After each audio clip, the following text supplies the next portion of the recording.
አባቶች የኢትዮጵያ ጀግኖች አርበኞች የከተማችን ጎንደርና የምስራቅ ዞን ካቢኔ አባላት ሁሉም የመንግስት ሰራተኞች ልዩ ልዩ አደረጃጀቶች ማህበራት ህፃናት ሴቶች ወጣቶች እናቶች አባቶች ሁላችን የከተማችን ህብረተሰብ በሙሉ ታላቁን ጀግናውን መሪያችን በማጣታችን የተሰማንን ጥልቅ ሐዘን ለመግለጽና ታላቁን ሰው እያሰብን የእሳቸውን ጉዞ ዳር ለማድረስ ቃል በመግባት የተዘጋጀ የመታሰቢያ ስነ ስርዓት እንኳን ወደና መጣችሁ እንላለን።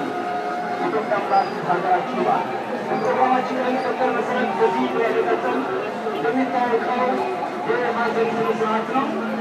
ይህ ስነ ስርዓት ደግሞ ታሪካዊ ክስተት ነው።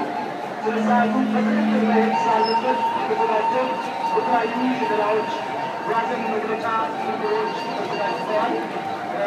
የአመራሮቻችንም የመንግስት አቋም በትክክል የመለሰሉ መልእክቶች ይተላለፋሉ። በዚህ አግባብና በየጣልቃው ልዩ የመልካም ገጽታ መልእክቶች እያስተላለፍን ነው የምንቀጥለው። የግንቦት ሃያ የድል ፍሬዎችን ካጣጣምን ነው 2 አስርት ዓመታት እያለፈን ይገኛል።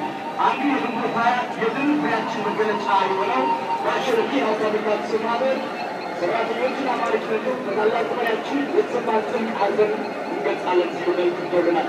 እጅግ በጣም እናመሰግናለን።